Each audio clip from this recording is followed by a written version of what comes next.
नाज़रीन, आज के इस व्लॉग में मैं आपको बताऊंगा पंजाब असम्बली के हलका PP 105 के हवाले से। लेकिन इस हलके के ऊपर बात करने से पहले मैं आपको एक मिसाल सुना देता हूं जिसमें आपको बहुत सारी चीज़ों की समझ भी लग जाएगी। मैं इस प्रोग्राम को करने से पहले मैंने एक PP 105 के इंतहाई बासर और इंतहाई मुदब्बर और इंतहाई जिसे कहते हैं कि मैं अकल और शऊर रखने वाले एक सीनियर आदमी से रब्ता किया। तो उससे मैंने पूछा कि PP 105 में कैंडिडेट्स की क्या सूरत हाल है। मैं इस हवाले से आपको पता है कि ग्राउंड वर्क भी करता हूँ, लोगों से रब्ते भी करता हूँ, उसके साथ साथ मुख्तलिफ रिपोर्ट्स मुख्तलिफ इंफॉर्मेशन कलेक्ट करने के बाद फिर ये व्लॉग आपकी खिदमत में पेश होता है। तो उस जो एक मेरे इंतहाई जिसे कहते हैं कि बड़े ही मोअज़्ज़ज़ दोस्त ने जो जवाब दिया, आप सुनकर आपको काफ़ी सारी चीज़ों की इस हल्के में समझ लग जाएगी। कि उसका जवाब ये था कि यहाँ पर हर एक यूनियन काउंसिल में या हर एक दूसरे जिसे कहते हैं कि गांव में या इलाके में कोई ना कोई जो है वो कैंडिडेट बैठा हुआ है और वो इसी आस में है कि किसी तरह से उसको जो है वो टिकट मिल जाए। और वर्थ उसकी अपनी ये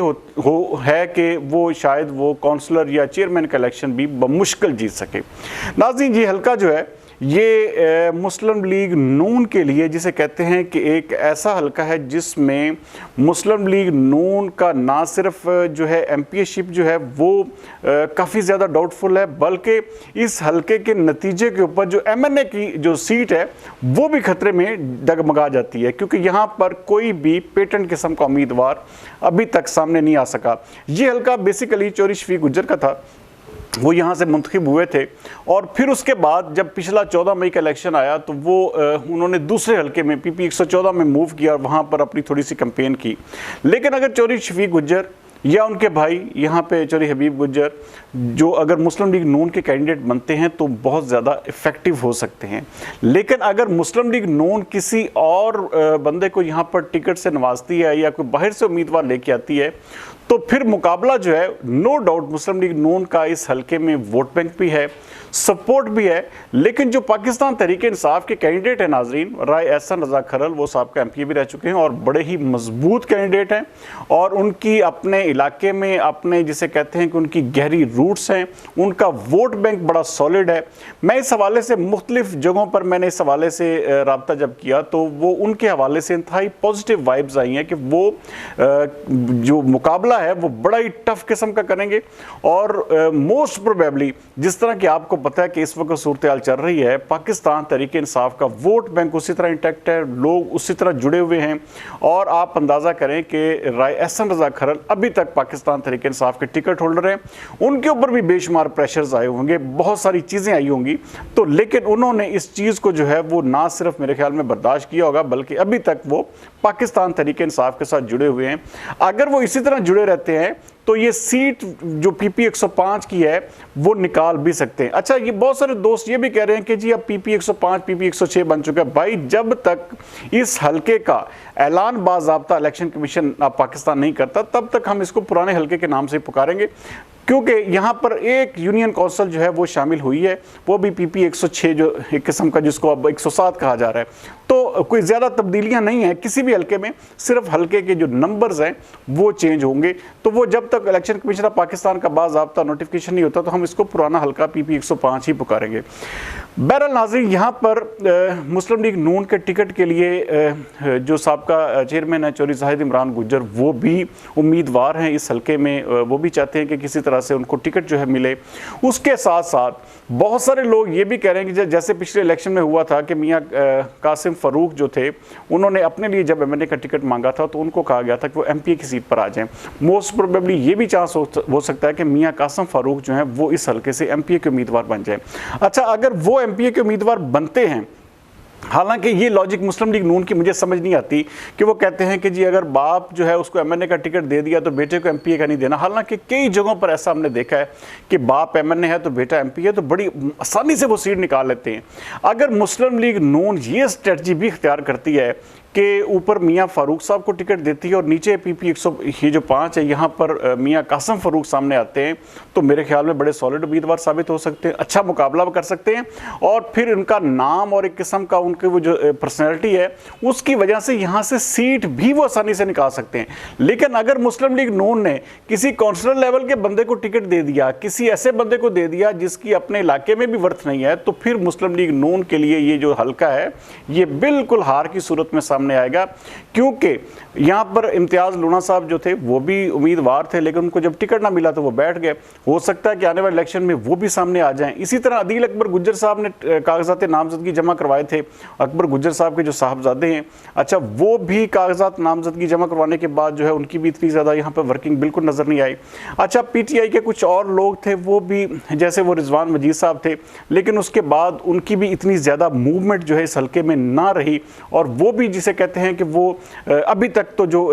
हमारी आखिरी इतलात है उसके मुताबिक वो चाहते तो हैं कि इलेक्शन लड़ें, लेकिन अभी तक वो सामने बिल्कुल वो अपनी कंपेन करते हुए नज़र नहीं आ रहे। उसके साथ साथ मुस्लिम लीग नून की जानब से कुछ और लोग भी हैं कि भाई वो उनको टिकट, लेकिन उनकी इतनी वर्थ नहीं है नाजरीन कि वो किसी तरह से अपने महल्ले का इलेक्शन भी जीत सके। तो यहाँ पर ये बहुत बड़ी बात, जिससे मैं आपको बता रहा था कि वो मेरे एक दोस्त है, वो मुझे बता रहे थे कि जिनकी अपने महल्ले में शायद वो कौंसल लेवल का भी इलेक्शन ना जीत सके, तो वो भी अब ये दावा कर रहे हैं कि वो अगला टिकट हासिल करेंगे और टिकट हासिल करके वो एक किस्म का पार्टी का वोट ग्रैब करेंगे। अच्छा इतना ही ग्रैब कर सकते हैं, इतना ही वोट हासिल कर सकते हैं कि वो एक किस्म का साइजेबल ज़रूर हो जाए, लेकिन वो मार्जिन ज़रा थोड़ा सा कम हो जाए। लेकिन राय एहसन रज़ा खरल जो है वो एक हकीकत की सूरत में सामने है, और वो पाकिस्तान तहरीक इंसाफ जो है ये सीट मुझे अभी तक, अगर मुस्लिम लीग नून की पॉलिसी, मुस्लिम लीग नून का जो एक किस्म का जो कैंडिडेट है वो वाज़े और एक किस्म का सामने नहीं आता, तब तक ये सीट अभी तक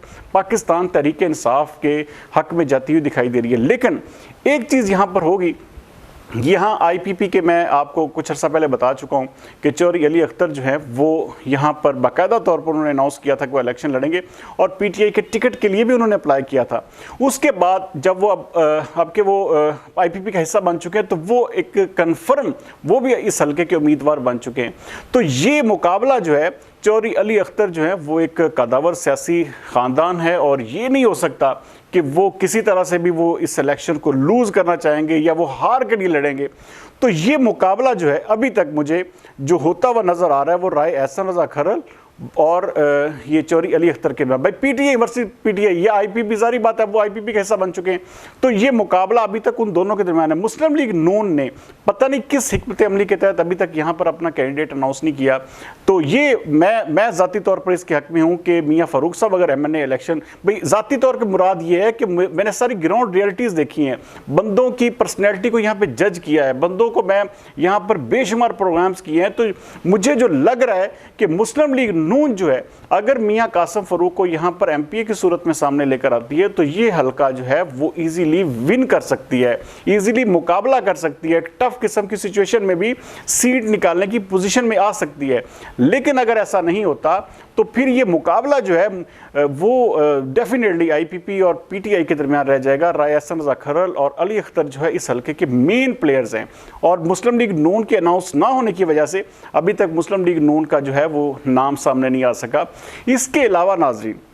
यहाँ पर एक और बड़ी चीज़ है, यहाँ पर बरादरीज और बाकी वोटर्स मौजूद हैं, लेकिन यहाँ पर लोगों की आपस में मुखालफत या दुश्मनियाँ इतनी ज़्यादा हैं कि लोग जो हैं वो कोई ना कोई ऐसा चेहरा चाहते हैं जो इन तमाम चीज़ों से मुबर्रा हो। तो बहरहाल लुबे लुबाब ये है इस हल्के का कि अभी तक की जो एक किस्म की पोजीशन है वो पाकिस्तान तहरीक इंसाफ इसमें अप जिसे कहते हैं कि 55% तक नज़र आ रही है। दूसरे नंबर पर अभी तक की मेरी जो इतलात हैं वो चौधरी अली अख्तर जो हैं वो एक बड़े ही जिसे कहते हैं कि मजबूत उम्मीदवार हैं और उनके साथ वोट बैंक भी है और उनके पास जो है वो इलेक्शन लड़ने की अहलियत और काबिलियत भी है, तो वो दूसरे उम्मीदवार हैं। जबकि मुस्लिम लीग नून जो है वो क्या फैसला करती है, किस उम्मीदवार को सामने लेकर आती है, किसको आशीर्वाद अपनी देती है, टिकट किसको देती है, तो ये हल्का जो है मुस्लिम लीग नून के लिए भी वाइड ओपन है। अगर मैं वही बात है, अगर मियाँ कासिम फारूक यहाँ पर आ जाते हैं तो फिर ये बड़ा कांटेदार मुकाबला होगा, इसमें सीट जो है फिर वो जारी बात है मुस्लिम लीग नून जो है फिर वो ज़्यादा बेहतर पोजीशन में आ जाएगी। लेकिन अगर ऐसा नहीं होता किसी और शख्स के ऊपर जो है वो पाकिस्तान मुस्लिम लीग नून रिलाय करती है या किसी सिफारिश की बिना पर, किसी ऐसी चीज़ की बिना पर टिकट किसी को नवाज देती है, तो फिर ये हल्का हर सूरत में मुस्लिम लीग नून के लिए एक गहरा गड़ा भी साबित होगा और बिल्कुल उसकी हार की सूरत में सामने आएगा। फिर ये चौधरी अली अख्तर या राय एहसन रजा खरल, इन दोनों में से कोई भी सीट फिर जीत सकता है। अगले प्रोग्राम तक सरदार अमीन जो तो दीजिए इजाज़त। पाकिस्तान जिंदाबाद।